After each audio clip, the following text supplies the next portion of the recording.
Good morning, Port St. Lucie. Welcome back to another episode of PSL Daily Download, your first stop to all things real estate in Port St. Lucie. Today we have a lot of stuff to cover. We're going to go over the inventory, rates, the market, and we're going to end the day with the FOMC meeting yesterday at about 2:30. Chairman Jerome Powell of the Fed, took the podium. He answered a bunch of questions, so we'll kind of hit some of those talking points on that interview or that speech.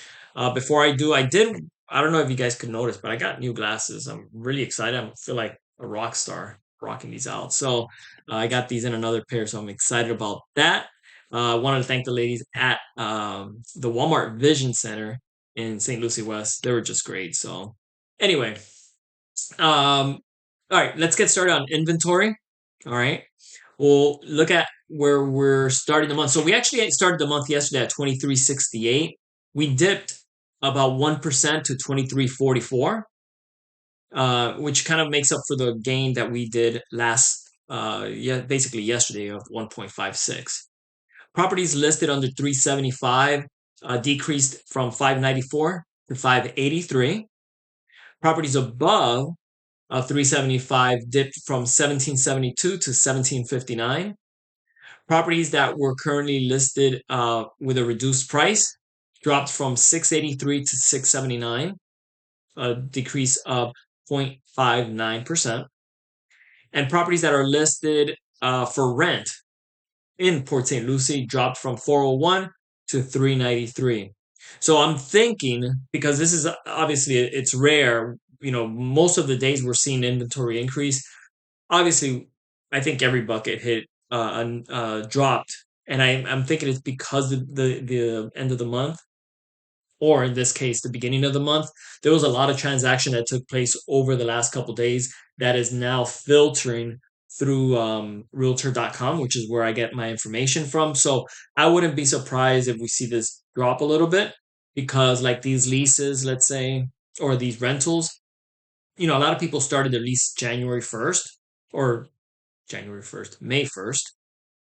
And these landlords are maybe now taking the properties off the market, so we can see a reduction in there. Which again, we've seen a steady increase across all buckets of real estate. All right. So going to mortgage rates. So actually, before I get into this, I had mentioned before the FOMC meeting that I personally expect, and again, it's not me especially. I think the market expects some volatility because of whatever the decision is that the Fed was going to make. So sometimes there's volatility before and actually during, which I'll kind of touch on, and then after. And look, the after part could be one day, it could be days or weeks before the volatility stops, and maybe even months. But this information comes fast and furious. Even if, like in this case, the Fed did not increase, they did not decrease, they kept rates steady. Even when something stays the same, the market has to digest that information. It might take a while for that to happen, right? And then especially with other reports coming behind it, it might make the picture a little bit more clear. Let's say with employment numbers or GDP numbers, CPI numbers, and all of these other reports that come up. Anyway, let's look at where rates ended as of late yesterday, as of the end of the day yesterday. The Mortgage News Daily's daily rate survey has, again, they track whatever real lenders that they track, and they basically composite this report on those, like, I'm assuming, averages of rates that they're getting back. These are not the rates that I'm offering. This is not the rate that you most likely will get. It could depend on your personal situation, so please seek a professional for that information. Okay, so let's go to the 30-year fix. Yesterday it ended at 7.41, down 0.10%, which is quite a bit of a drop. The 30-year FHA was at 6.88, a drop of 0.11%. I personally have not had a chance to look at where the rates are starting, but let's jump to the market because that might give us a little insight on what where we might be and where we might be going. So um, yesterday, while the FOMC meeting was going on, and shortly thereafter, we saw the market like take off, right? And I think it went like some of these indexes, whatever, went up like 1% or close to that, and then they dropped off, and like the S&P and maybe the Dow or Nasdaq or one of these other ones. I know the S&P for sure. I think they ended up in the negative after being up like almost 1% or close to that. So big volatility yesterday. Again, everything on the top here looks green. The Dow, Nasdaq, and S&P. Well, again, we'll track it, and again, I wouldn't be surprised if they start green, end up red, or vice versa throughout the day. Let's go to what impacts the mortgage industry, specifically the U.S. 10-year Treasury yield. It's at 4.604. That's an increase of 0.013, also an increase of 0.283%. So by looking at this, it would kind of suggest that the rates are on the upswing this morning, or the pricing on those rates. So, but again, I have not gotten those updates, so I'm not sure exactly where they're at. But if this trend continues, regardless, we may see an adjustment to those rates on the up end, on the upside. All right, now let's go to the most important part of our conversation here, which is the FOMC meeting.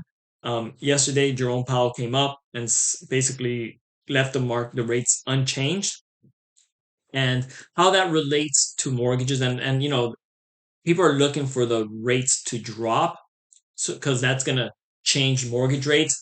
Again, the FOMC or the Fed only controls short term rates. And does it impact mortgage rates? Yes, of course, but it's not closely linked. The mortgages are closely linked to like the 10-year yield that we just reviewed on the U.S. market, on the CNBC's U.S. Market Watch there. So in saying that, although the Fed kept the rates the same, I think it's 5.25, 5.5. Mortgages could, because of that no change, could either come down if the market believes, or the bond traders believe, that inflation has started to come down, and they expect it to come down. On the flip side of that coin is that, let's say they keep, the Fed kept the rates the same, but the bond market's like, I don't know, I don't think inflation's really under control, and we expect inflation to come back up, right? So we may still see mortgage rates go up in that situation. So again, it's not that it's going to go up, go down, or stay the same. It's going to just evolve. But because the Fed didn't change the rate, that does not mean that mortgage rates will also stay unchanged. They will most likely change one way or the other. All right, let's go to the article. Fed meeting recap. Powell pretty much rules out a hike as the central bank's next move. So this was written yesterday at about 4:23, right about the market close time from CNBC. Let's get started here, and I'll look over here, see what you guys see. All right. So I only hit the talking points, and I'll maybe touch on them a little bit, but it's a pretty good article. What I would suggest is you could kind of read it here if you like, or just search CNBC's for that topic, for that headline, and you'll be able to read it yourself. All right. So let's start on top here. Federal Reserve Chair Jerome Powell said it is unlikely that the central bank's next move will be a rate hike. The comments spurred a rally for the three major averages, which I talked about a little bit, with the Dow surging more than 500 points in its session high. Central banks policymakers kept rates steady at the conclusion of their May meeting, holding at a range of 5.25 to 5.5%. Now let's hit the topics here. Politics not a factor in rate decision, Powell emphasizes. So I like Jerome Powell. I like to take him for his word, but it's politics. All right. And don't forget who his boss is, or who puts him in or out of office, right? So anyway, we'll move on. Powell says he wants shrinking of balance sheet to be smooth. So they're basically doing quantitative tightening, and I won't even get into that. You could Google it. I'm not a financial advisor, and I don't know enough to try to explain it to you guys. But basically, they've been shrinking the balance sheet to make it harder, um, more restrictive in the market. So they're trying to smooth that out. They basically talked about not making it as restrictive, loosening that up a little bit. Powell downplays stagflation concerns. There's been a lot of talk about this stagflation, which basically means, GDP kind of stays the same and then inflation's still high and it just kind of chugs along. It kind of keeps it where GDP doesn't grow. That means the economy's not really growing. It's kind of stagnant. So that's where that term stagflation comes from. Um, but he said he doesn't see it. You see right over here. I do not see that stag or that flation. All right. This guy's a cool cat. I like how he talks. All right. Stocks rally as Powell says it is unlikely the next move will be a rate hike. Um, they're pretty convinced that inflation's under control, and we'll just watch the bond market to see what investors think if it is or it isn't. Powell says it's unlikely the next move is a rate hike. Wasn't that what I just read? All right, moving on. Fed is not gaining greater confidence on inflation so far this year, Powell said. So in December, if you track this, you would remember that Fed Chairman Jerome Powell said in December that they expect inflation to come back down to 2. And, we're going to start looking at cutting rates. And, all the other Fed members said about the same thing in their expectations. But coming into this year, the economy has been rocking. Not for you and me, maybe, but a lot of people are making some money somewhere. So it has definitely made it harder for the Fed to drop those rates. Which leads me to this. Fed is watching for labor market changes, Powell said. So this is the concern for the Fed. Number one, inflation is a concern because really the majority of people will be affected if inflation continues to go up. It is hard to live in today's prices. Imagine if those prices continue to grow up at a higher rate than it should, which their goal is 2%. But their other mandate, which is outside of inflation, is to control a strong labor market. So this is where I personally think, I don't know what will happen, but I personally think that this will be the determining factor if they keep interest rates high, restrictive, or they start dropping them. If we don't see the labor market weakening, if we see these unemployment numbers continue to come in lower than expected, um, we'll see restrictive. And again, based on what he said, and I take him for for his word, but